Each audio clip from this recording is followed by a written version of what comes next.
예수님께서 여러분과 함께 마테오가 전한 거룩한 복음입니다.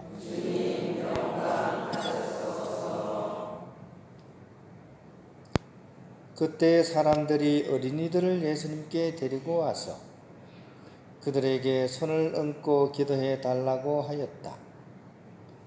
그러자 제자들이 사람들을 꾸짖었다. 그러나 예수님께서는 이렇게 이르셨다. 어린이들을 그냥 놓아두어라. 나에게 오는 것을 막지 마라. 사실 나라는 이 어린이들과 같은 사람들의 것이다.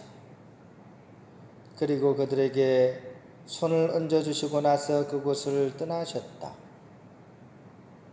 주님의 말씀입니다. 그리스도님 찬양합니다. 평안됩니다. 세상이 어떻게 시작되었고 또 그것이 어떻게 되어가는지를 이렇게 연구하는 것이 어떻게 보면 물리학이라고 할 수 있겠죠, 그죠? 그 중에 아주 가장 유명한 사람이 스티븐 호킹 박사라는 분인데 돌아가셨죠. 이분이 이제 우주에 대해서 막 연구를 하면서 이렇게 우주는 아마 이렇게 시작이 되었고 또 이렇게 전개되어 나갈 것이다. 이렇게 가설을 이렇게 세웠습니다. 근데 그 모양새가 사실은 성경에 나오는 우리 천지창조론과 좀 비슷합니다. 이분이 해설하는 것에 의하면 태초에는 이제 어떤 우주의 근원적인 에너지의 흐름이 있었다 그래요. 그러니까 태초에 혼돈이기도 하고 어떤 근원적인 에너지의 흐름이 있었고, 근데 여기에서 이제 빅뱅이 일어나는 거죠. 어느 날 갑자기 이렇게 거대한 폭발이 일어나면서 거기서 온갖 세상에 존재하는 원소들이 이렇게 산소, 탄소, 질소, 철, 구리 막 이런 것들이 다 생기면서 이제 팽창을 하는 거죠. 대폭발이 일어나서 지금도 팽창 중이에요. 우주는 지금 계속 팽창을 하고 있습니다. 그래서 팽창해서 점점 이제 커지는 상황에서 이제 지구는 거기서 어디쯤에서 이제 지구가 있는 거죠, 그렇죠? 성경에서는 이제 이렇게 얘기합니다. 그 빅뱅의 부분을 빛이 있으라 하시니 빛이 생겨났다는 겁니다.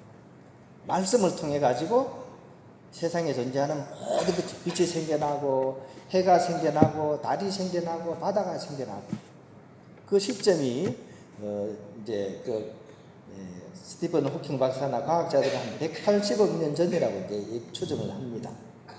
아무튼 이렇게 창조된 모든 존재가 물리학에서는 그렇죠. 모든 존재들이 사실 같은 원소를 기반으로 하고 있습니다.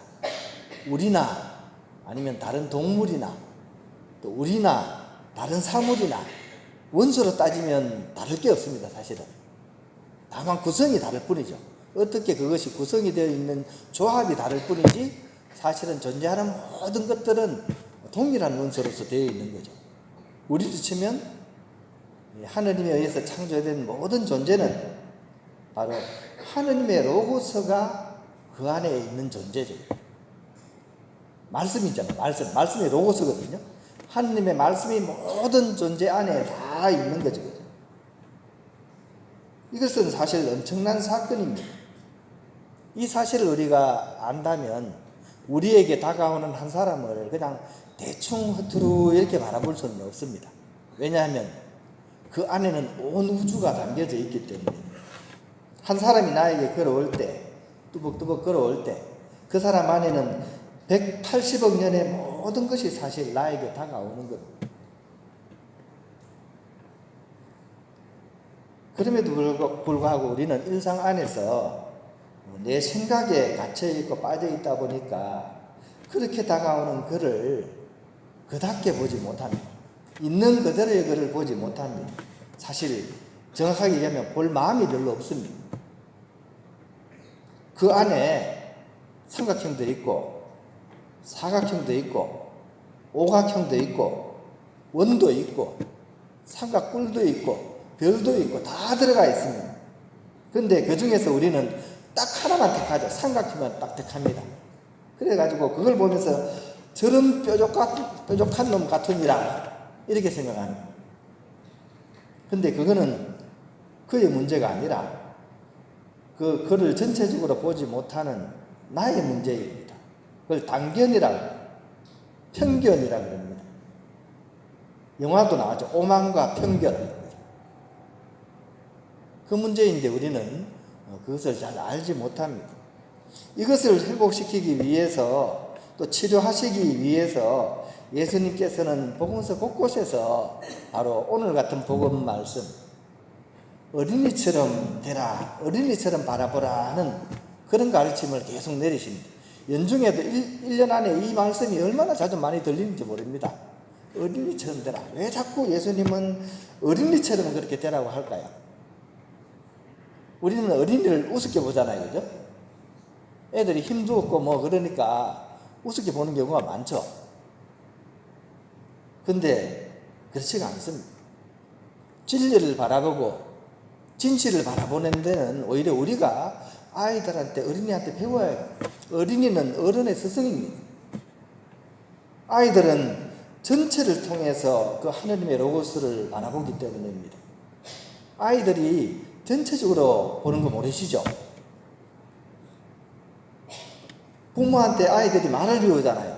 그럼 우리는 엄마가 하는 말, 입을 보고 그 아이가 말을 배운다고 생각하잖아요? 아닙니다. 아이들이 부모에게서 그 언어를 배울 때는 입을 보고 배우는 게 아니라 전체를 보고서 배웁니다. 부모의 얼굴을 보고 또 목소리를 보고 억양을 보고 근육의 움직임을 보고 부모의 시선을 통해서 그 뜻이 무엇인지를 배우는 겁니다. 아이들은 전체를 통해서 그걸 배우는 거예요. 우리는 모르죠. 내가 하는 말 그걸로 배운다고 생각하죠. 이런 어린이가 그런 점에 있어서 하느님의 로고스를 알게 하는 데 있어서 우리에게 있어서는 한마디로 쪽집기의 강사인 것입니다. 산책을 나갔죠, 그죠? 엄마가 아이 손잡고 막 산책을 나가 숲길을 막 가는데 아이가 저 혼자 막 이렇게 헤매다가 갑자기 막 소리를 지르면서 다다다다다 뛰어가 엄마 하면서 뛰어왔어요. 엄마가 왜 그러니까 엄마 벌레 눈 좀 봐. 아이가 보기에는 그 벌레 눈이 너무나 신비롭고 예쁜 거예요. 엄마 벌레 눈 좀 봐. 엄마는 뭐라 그럽니까? 징그럽다 치워라 그래요. 징그럽다 치워라. 아이한테 세상을 바라보는 시각을 엄마가 배워야 돼요. 어떤 아이가 성당에 왔어요.